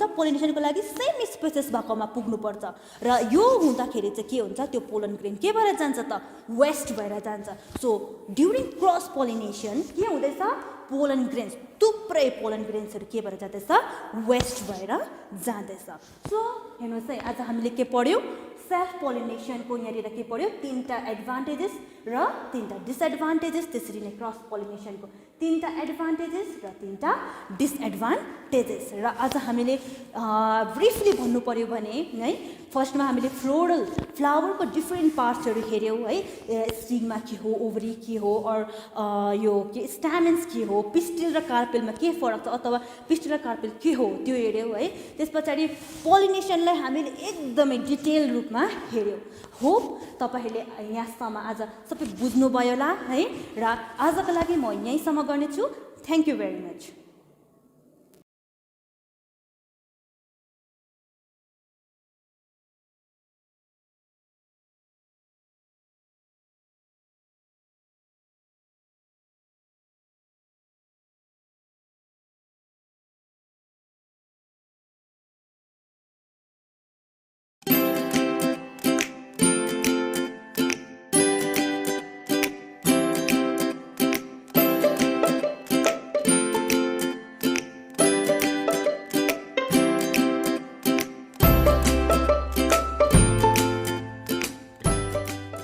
Hello student, welcome back once again to our online class. I am Prawesh Gurung, an assistant teacher from Turnbull HS School.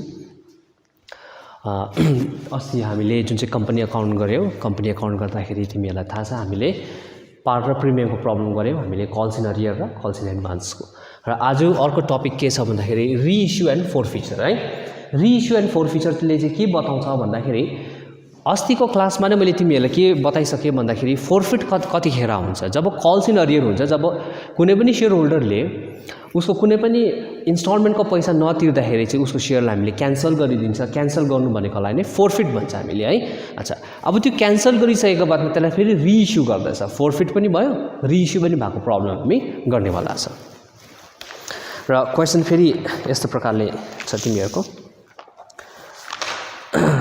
C Limited invited application for 20,000 equity shares of ₹10 each payable as under. On application 2, on allotment 2, on first call 3, on final call 3. हामीलाई breakup value पनि दिएको छ application allotment first call र final कलको the entire issue was subscribe for and paid with the following exceptions P, who was allotted 200 shares failed to pay the money due on allotment and calls र P ले चाहिँ के गरेछ भन्दा 200 वटा share उले होल्ड गरिरहेको थिएछ उले allotment र call को पैसा तिरेन रहेछ Q, who held 150 shares did not pay the first call and final call र Q ले चाहिँ 150 वटा शेयर होल्ड गरेकोले चाहिँ फर्स्ट कल र फाइनल कल को पैसा तिरेन रहेछ R, who held 50 shares did not pay the amount on final call र R ले चाहिँ 50 वटा शेयर होल्ड गरेको थिएछ उले चाहिँ फाइनल कल को पैसा तिरेन रहेछ The board of directors passed a resolution forfeiting all the shares of P, Q and R. These shares were subsequently reissued as fully paid at a discount of 20%. र जति पनि शेयर कल्स इन अरियर भएको थियो सबै मतलब शेयर्सलाई forfeit गरेर फेरि reissue गरिदिएछ 20% डिस्काउन्टमा अच्छा अब हामी यसलाई फेरि ब्रेकअप कस्तो प्रकारले भएको छ त्यसलाई लेखौँ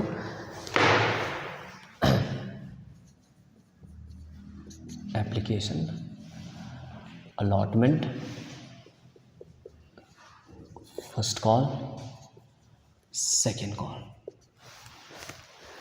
एप्लिकेसनको छ 2 अलटमेन्टको 2 फर्स्ट कल 3 फाइनल कल 3 र तीनजना शेयर होल्डर रहेछ जसले चाहिँ फेल गर्दैछ पी क्यू र आर र पी को कतिवटा शेयर हो 200 वटा शेयर होल्ड गर्दैछ पी ले क्यू को छ 150 आर को छ 50 र पी ले चाहिँ कुन कुन फेल गरेछ भन्दाखेरि पी ले अलटमेन्ट फर्स्ट कल र फाइनल कल फेल गरेछ खाली एप्लिकेसन तिर्यो क्यू ले फर्स्ट र फाइनल कल फेल गरेको छ र आर ले चाहिँ खाली फाइनल कल फेल गरेछ पेमेन्टमा र यसको हामीले जर्नल एन्ट्री बनाउनु पर्यो अच्छा अब हामी फर्मेट बनाउँ फेरि journal एन्ट्रीको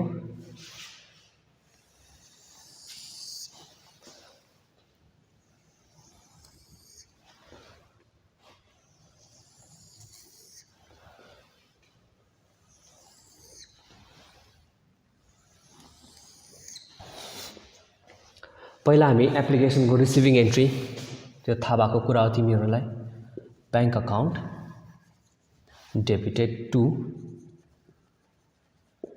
equity share application account र उनीहरूले कतिवटा शेयर इस्यु गरेको छ 20,000 वटा शेयर इस्यु गरेको रहेछ 20,000 इन्टु एप्लिकेसनको रेट छ 2 यो भयो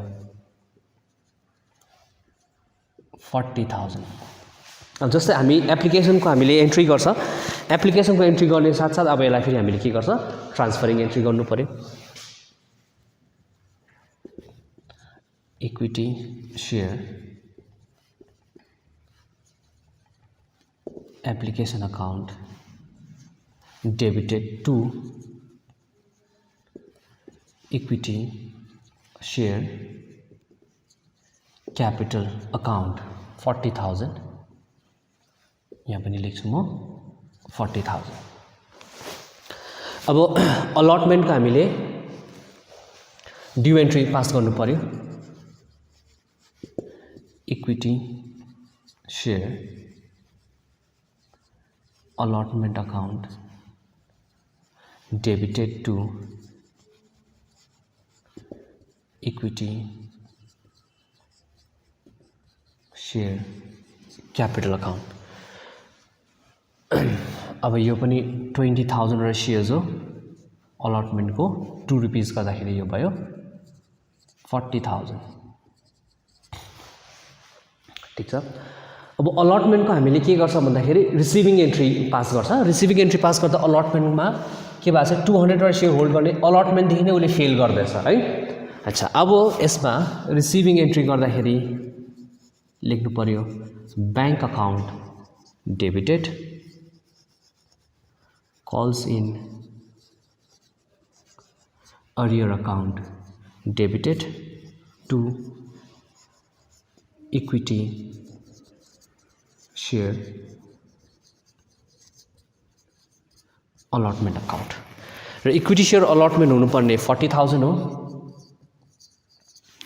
कल्स इन अरियर उसले कतिवटामा गरे 200 वटा शेयर्समा कल्स इन अरियर भयो 200 इन्टु 2 रुपीस गरेर र यो भयो 400 रिसिभ गर्नुपर्ने 40,000 हो र 400 रिसिभ गर्दैन भने 39,600 खाली पो रिसिभ गर्ने रहेछ यसमा र 39,600 चाहिँ हाम्रो यो अलटमेन्टको रिसिभिङ एन्ट्री भयो अब फर्स्ट कलको ड्यू एन्ट्री गरौँ फेरि equity share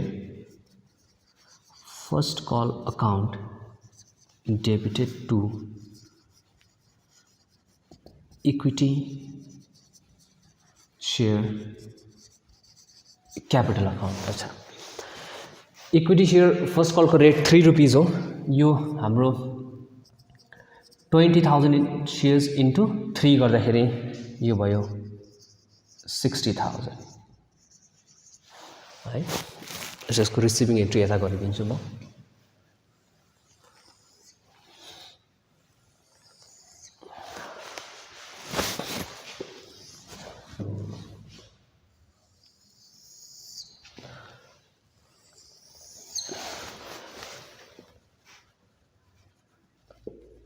bank account debited. अब फर्स्ट कलको बेलामा पनि यहाँ फेल भएको छ, पहिला 200 वटा सेयर्सले फेल गरेको छ, पछि 150 वटा सेयर्सले फेल गरेको छ। यसलाई लेखिदिन्छु म calls in arrear account debited to equity share first call account. अच्छा, इक्विटी शेयर फर्स्ट कलको रेट छ 60,000। अच्छा, अब कल्स इन अरियर कति भयो भन्दाखेरि पहिलाको 200 वटा सेयर्सको 3 रुपिस दिँदैन, प्लस पछि 150 वटा सेयर्सले पनि 3 रुपिस दिँदैन हो नि त, हैन? किनकि पीले अलटमेन्ट र फर्स्ट कलको दिएन, फर्स्ट कलको 200 × 3 रुपिस हो। क्यूले फर्स्ट कलको दिएन 3 रुपिस गरेर 150 × 3। अच्छा, यसलाई हामी एड अप गरौँ, कति यो 600 भयो, यो 450 हुन्छ, यो गर्दाखेरि कति हुन्छ 1050। अच्छा, पाउनु पर्ने 60,000 हो, माइनस 1050 माइनस गर्नु पर्यो। अच्छा, अब यसलाई हामी यहाँ सबट्र्याक्ट गरौँ, 60,000 माइनस 1050, यो भयो 50, यो भयो 9, यो भयो 8, यो 5, 58,950 भयो। यो 58,950 चाहिँ मतलब कम्पनीले रिसिभ गर्ने रहेछ। अच्छा, यो हाम्रो फर्स्ट कलको हाम्रो यो ड्यू सरी यो रिसिभिङ एन्ट्री भयो। अब सेकेन्ड कलको ड्यू एन्ट्री गर्नु पर्यो हामी फेरि। Equity share second call account debited to equity share capital account. 20,000 वटा सेयर हो, इन्टु 3 रुपिस गरेर यो 60,000 भयो। अब सेकेन्ड कलको पनि रिसिभिङ एन्ट्री गर्दा यस पनि कल्स इन अरियर छ। यहाँ लेखिदिउँ हामी bank account debited calls in arrear account debited to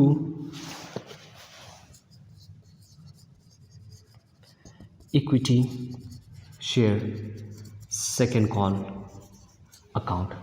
र इक्विटी शेयर सेकेन्ड कल हामी कति देख्छ 60,000 हो यो। अच्छा, कल्स इन अरियर चाहिँ कति हुन्छ भन्दाखेरि फेरि यहाँ हेरौँ, पीले फाइनल कल पनि दिएन, 200 इन्टु 3 रुपिस गरेर, प्लस क्यूले 150 इन्टु 3 रुपिस गरेर दिएन, फेरि प्लस आरले 50 इन्टु 3 रुपिस गरेर दिएन। र तीनवटा लाभ हामी फेरि यो जोडौँ, कति यो 600 भइगयो, यो 450, अन्तखेरि यो 315 150, यो कति 1200 हुन्छ होला। यो कल्स इन अरियर आयो 1200। अब ब्याङ्कमा कति रिसिभ गर्ने, 60,000 माइनस 1200, 60,000 माइनस 1200, यो 8 भइगयो, 9 मा 1, यो पनि 8, यो 5, 58,800 चाहिँ रिसिभ गर्ने रहेछ। र अस्ति हामीले लास्ट क्लास गर्दाखेरि हाम्रो यतिसम्म खाली हुन्थ्यो है, फेल गरेको एन्ट्रीसम्म खाली हुन्थ्यो। अब आजदेखि चाहिँ फेरि हामीले के गर्छ, फोरफिट गरेर फेरि यसलाई रिइस्यु गर्दैछ। अब फोरफिट गरेको जर्नल एन्ट्री अब फेरि तिमीहरूलाई यहाँ अब आजदेखि अलिक नयाँ हुन्छ, त्यो हेर्नु यहाँ।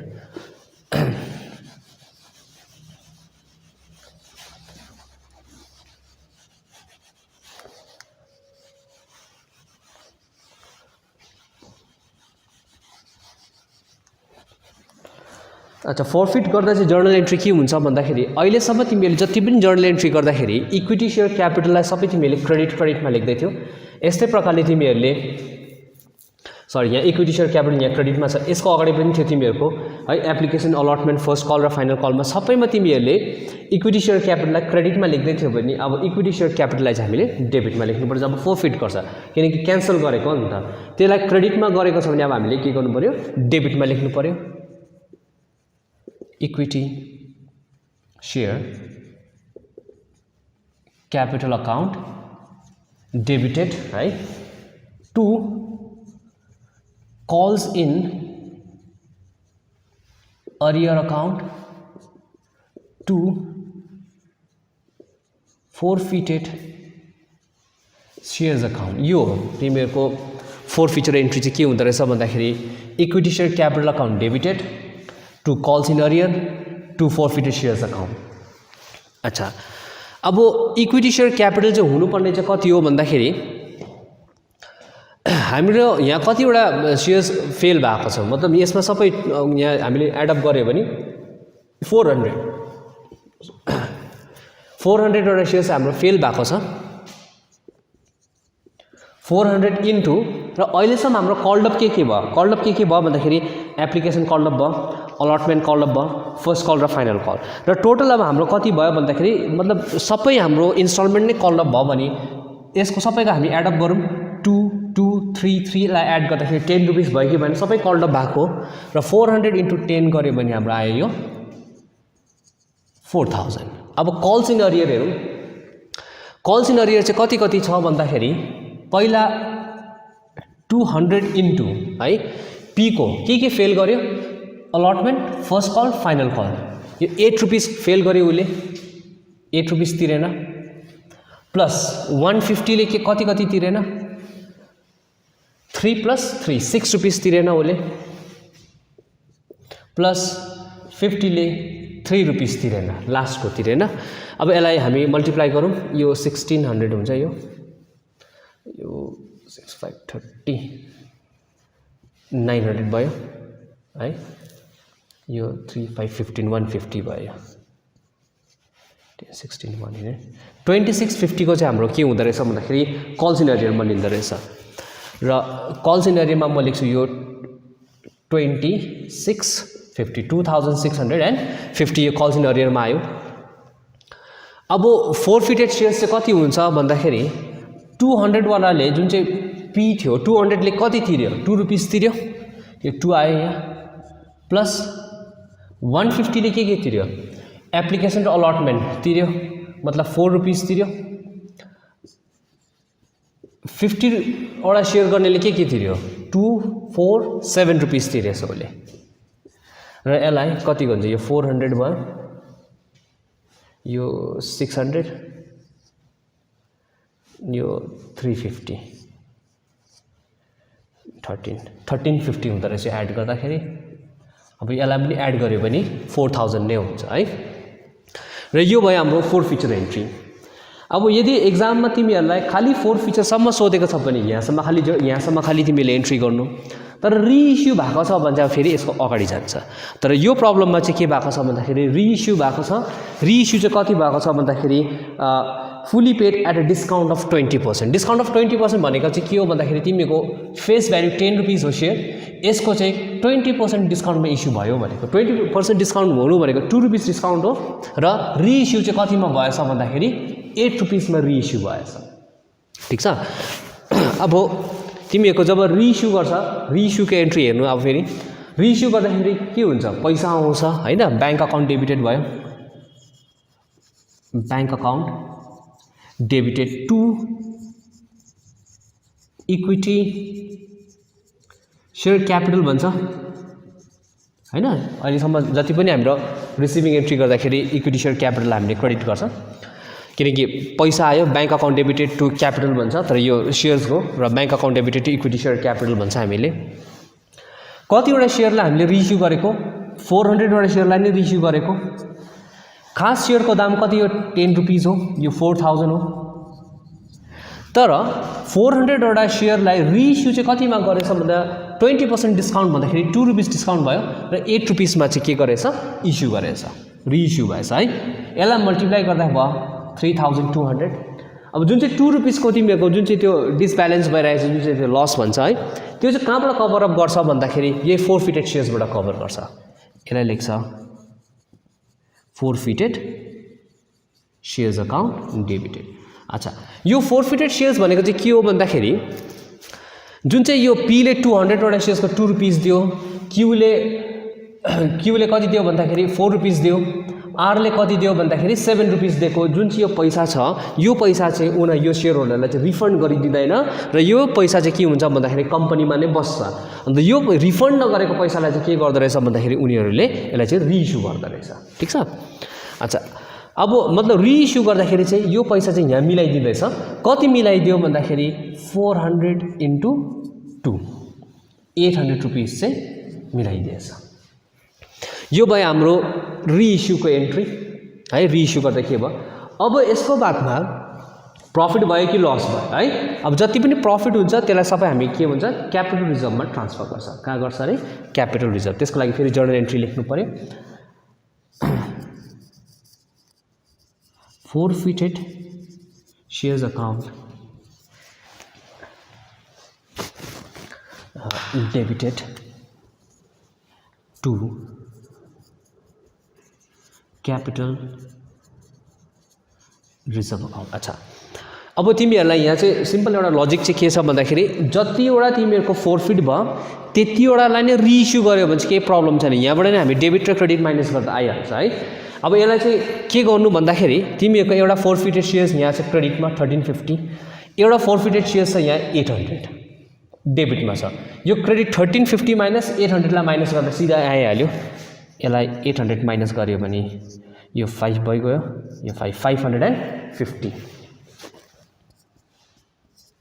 चाहिँ यो तिमीहरुको क्यापिटल रिजर्भमा जान्छ र यो खालको प्रब्लम चाहिँ मैले के भने भन्दाखेरि जब तिमीहरुको जतिवटा फोरफिट हुन्छ त्यतिवटा नै रिइस्यु भयो भने चाहिँ डेबिट माइनस क्रेडिट गर्नु कोही बेला चाहिँ के हुन्छ भन्दाखेरि 400 वटा फोरफिट भएको छ तर रिइस्यु चाहिँ पार्टली खाली हुन्छ जस्तो कि 200 वटा रिइस्यु होला 300 वटा रिइस्यु हुँदाखेरि चाहिँ डेबिट यो क्रेडिट माइनस डेबिट चाहिँ नगर्नु त्यतिखेर फेरि एउटा वर्किङ छ त्यो चाहिँ म अर्को प्रब्लममा देखाउँछु तिमीहरुलाई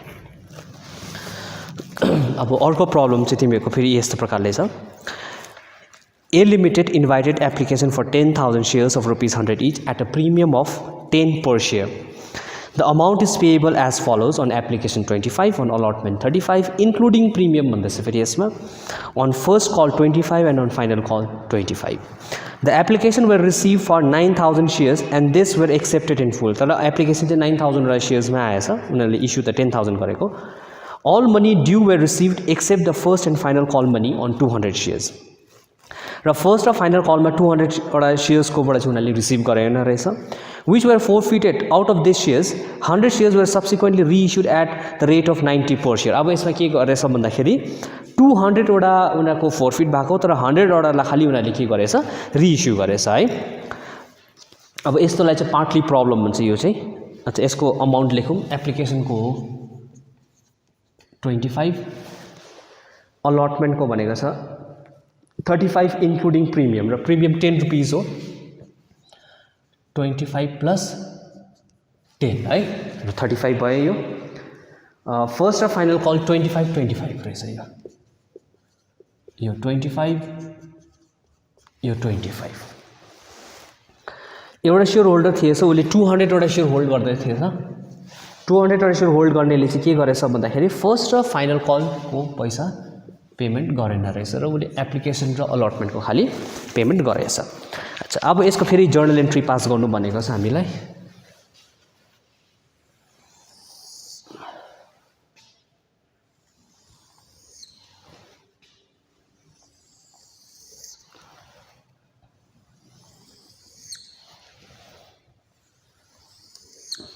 अच्छा अब इस्यु त 10,000 वटा गरेको छ तर 9,000 वटा खाली हामीलाई चाहिँ के गरेछ एप्लिकेसन रिसिभ गरेछ है पहिले रिसिभिङ एन्ट्री गरौँ बैंक अकाउन्ट डेबिटेड टु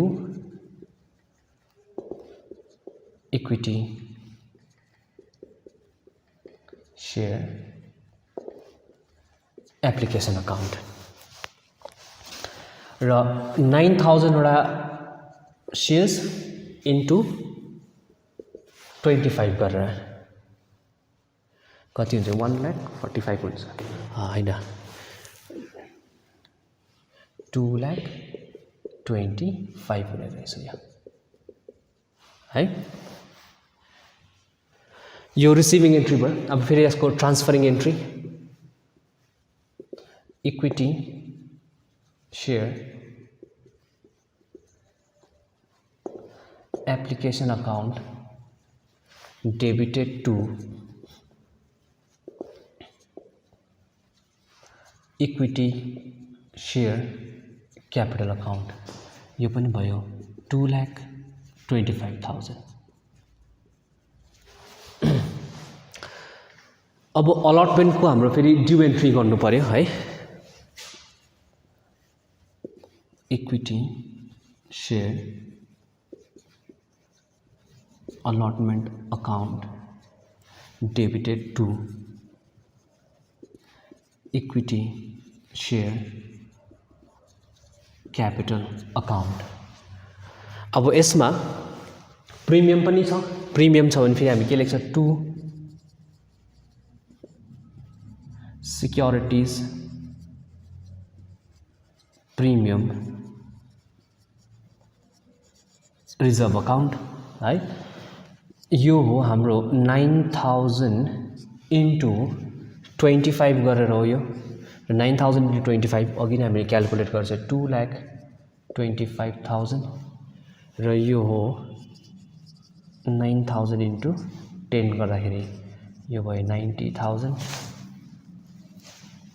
यो पनि 3,15,000 है. 3,15,000 आउने रहेछ यो. यो हाम्रो अलटमेन्टको ड्यू एन्ट्री भयो. अब यसको रिसिभिङ एन्ट्री गर्नु पर्यो फेरि. Bank account debited to equity share allotment account. अच्छा, रिसिभिङ एन्ट्री यसमा कसैले फेल गरेको छैन, सिधै 3,15,000 नै आयो. अच्छा,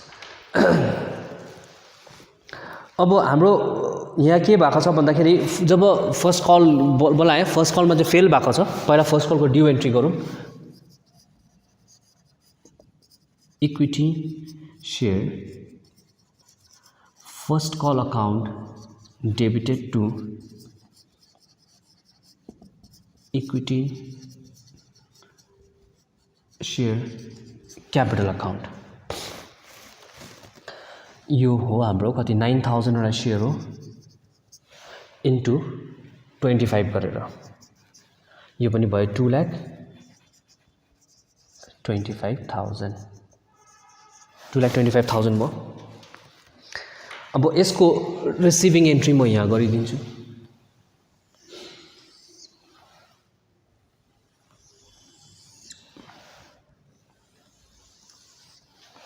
रिसिभिङ एन्ट्री गर्दाखेरि बैंक अकाउन्ट डेबिटेड. अब फर्स्ट कलमा उसले फेल गरेको छ. Calls in arrear account debited to equity share first call account. First कलको छ 2,25,000. कल्स इन अरियर भएको छ 200 वटा शेयरमा र कति गरेर 25 रुपीस गरेर है. त्यसो भए यो भयो 5,000. अब यो कति हो 2,25,000 पाउनु पर्नेमा 5,000 पाउँदैन. यो भयो 2,20,000. यो फर्स्ट कलको भयो. त्यस्तै गरेर सेकेन्ड कलको पहिला ड्यू एन्ट्री गर्नु पर्यो. Equity share second call account debited to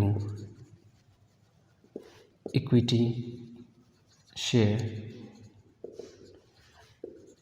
capital account. यो पनि हो 9,000 इन्टु 25. यो भयो 2,25,000. अब सेकेन्ड कलको बादमा फेरि यसको रिसिभिङ एन्ट्री गर्नु पर्यो. Bank account debited calls in arrear भएको छ. Calls in arrear account debited to equity share second call account है। अच्छा सेकेन्ड कलमा हुनुपर्ने हो कति 2,25,000 हो। कल चाहिँ अरियर कति भयो भन्दाखेरि 200 वटा सेयरमा 25 रुपीस गरेर उसले सेकेन्ड कल दिएन, यो भयो 5,000। यहाँ पनि कति हुन्छ 2,25,000 माइनस 5,000 र यो भयो 2,20,000। यो भयो सेकेन्ड कलको रिसिभिङ एन्ट्री। अब यसको बादमा के भयो भन्दाखेरि जस्तो फेल गर्छ यसको बादमा फोरफिट गर्छ है। फोरफिटको मैले अघि तिमीहरूलाई जर्नल एन्ट्री भनेका थिएँ। पहिला सेयर क्यापिटल अकाउन्टलाई डेबिट गर्छ, सेयर क्यापिटल अकाउन्ट। अच्छा सेयर भने इक्विटी सेयर क्यापिटल लेखौँ हैन, सेयर क्यापिटल मात्रै नभएर equity share capital account debited to. अब अच्छा हामीले यसमा के गरेको छ भन्दाखेरि 100 वटालाई त अब हामीले उयो गरेको नै छ, रिइस्यु गरेको छ, तर फोरफिट गर्दा चाहिँ 200 वटालाई नै फोरफिट गर्नुपर्छ, बुझ्यो। पहिला 2 calls in arrear account to forfeited shares account. अच्छा यसमा त 200 डलर नै पर्छ, 200 इन्टु अब फेरि कति कल्ड भयो सबै एप्लिकेसन अलटमेन्ट फर्स्ट र फाइनल कल हो, एक्सक्लुडिङ प्रिमियम गर्नु पर्यो। एक्सक्लुडिङ प्रिमियम गर्दाखेरि फेस भ्यालु त 100 रुपीस हो हैन, यो भयो 20,000। अच्छा अब कल्स इन अरियर चाहिँ कति भयो भन्दाखेरि 200 वटा सेयर फेल भएको, उसले के दिएन, फर्स्ट कल र फाइनल कल दिएन, कति 50 रुपीस दिएन उसले, भन्नुको मतलब 10,000। फोरफिट कति गर्यो 200 इन्टु उसले के दियो एप्लिकेसन र अलटमेन्ट, तर यसमा चाहिँ एक्सक्लुडिङ प्रिमियम गर्नुपर्छ है 50 रुपीस, यो भयो 10,000। यो भयो हाम्रो फोरफिटको एन्ट्री। अब फोरफिट गरिसकेको बादमा अब यसलाई रिइस्यु गर्नु पर्यो।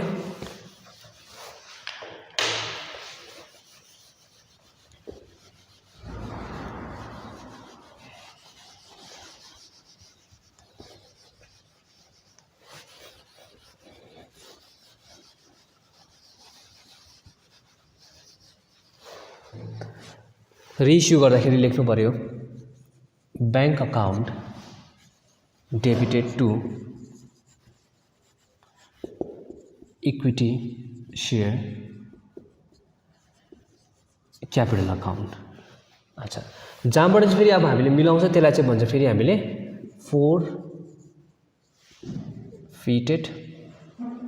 सेयर अकाउन्ट है।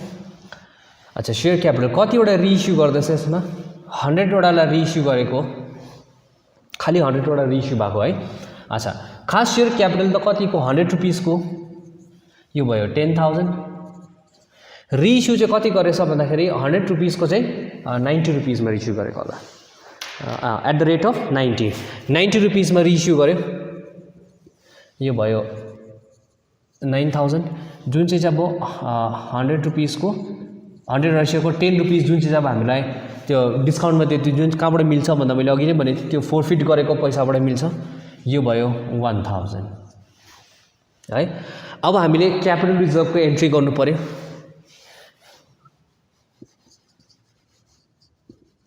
Forfeited share account debited to capital reserve account. अच्छा अब यसको लागि एउटा वर्किङ गर्नुपर्छ, म यहाँ गरिदिन्छु वर्किङ। अघि मैले के भनेको थिएँ भन्दा यदि यसमा पनि 200 मा 200 लाई नै रिइस्यु गरेको भए त हामीले क्रेडिट माइनस डेबिट गर्दा हुन्थ्यो, तर यो चाहिँ पार्टलीको प्रब्लम भएकोले गर्दाखेरि एउटा वर्किङ लेख्नु पर्यो। क्याल्कुलेसन अफ क्यापिटल रिजर्भ भनेर। अच्छा पहिला हामी के लेखौँ भन्दाखेरि प्रॉफिट अन, अच्छा अघि फोरफिट गरेको यो जुन चाहिँ क्रेडिटमा थियो, प्रॉफिट अन कतिवटा शेयर्स हो 200 शेयर्स हो, 200 कति प्रॉफिट भएको थियो हामीलाई 10,000 भएको थियो, यो लेखिदिउँ 10,000 है। प्रॉफिट अन 200 शेयर्स अब के गरौँ भन्दाखेरि अब त हामीलाई 100 वटा शेयर खाली इस्यु भएको लेखौँ प्रॉफिट अन 100 शेयर्स अब 100 वटा शेयर्स में चाहिँ कति हुन्छ 10,000 into 100 divided by 200 हुन्छ किनकि हामीलाई त 100 वटा शेयर्स को चाहिएको 200 को त 10,000 हो यो आयो हाम्रो 5,000 अब हामी के गर्छौं भन्दाखेरि लेस लस अन री इश्यू अफ शेयर्स हामीलाई कति लस भएको 100 वटा शेयरमा 100 रुपीस को शेयर हो फेरि 100 वटा शेयर हामीले रिइश्यू गरेको 100 रुपीस को शेयरमा 100 रुपीस को शेयरलाई चाहिँ 90 रुपीस मा रिइश्यू गर्नु भनेको 10 रुपीस हामीलाई लस भयो कि भएन यसलाई यस्तो गर्दिन्छु नि त रुपीस 10 यो भयो 1000 त्यसमा क्यापिटल रिजर्भमा त 4000 खाली पो ट्रान्सफर हुने रहेछ त र यही डिफरेन्स छ अघिको र अघिकोमा चाहिँ जतिवटा फोरफिट भएको थियो त्यतिवटा नै रिइश्यू गर्दै हामीले क्रेडिट माइनस डेबिट गर्यो तर जब यसको पार्टलीको कुरा आउँछ जतिवटा फोरफिट भयो त्यतिवटाले नै रिइश्यू नगर्दा चाहिँ हामीले एउटा वर्किङ गर्नुपर्छ अन्त यो वर्किङको थ्रुबाट चाहिँ हामीले क्यापिटल रिजर्भमा कति ट्रान्सफर गर्ने त्यो चाल पाउँछ है अन्त हामीले मतलब फोरफिट र रिइश्यू कसरी गर्दो रहेछ यही प्रकारले हामीले यहाँ बुझ्यो पनि है र यस्तै प्रकारले तिमीको यसको च्याप्टरको एन्ड पनि हो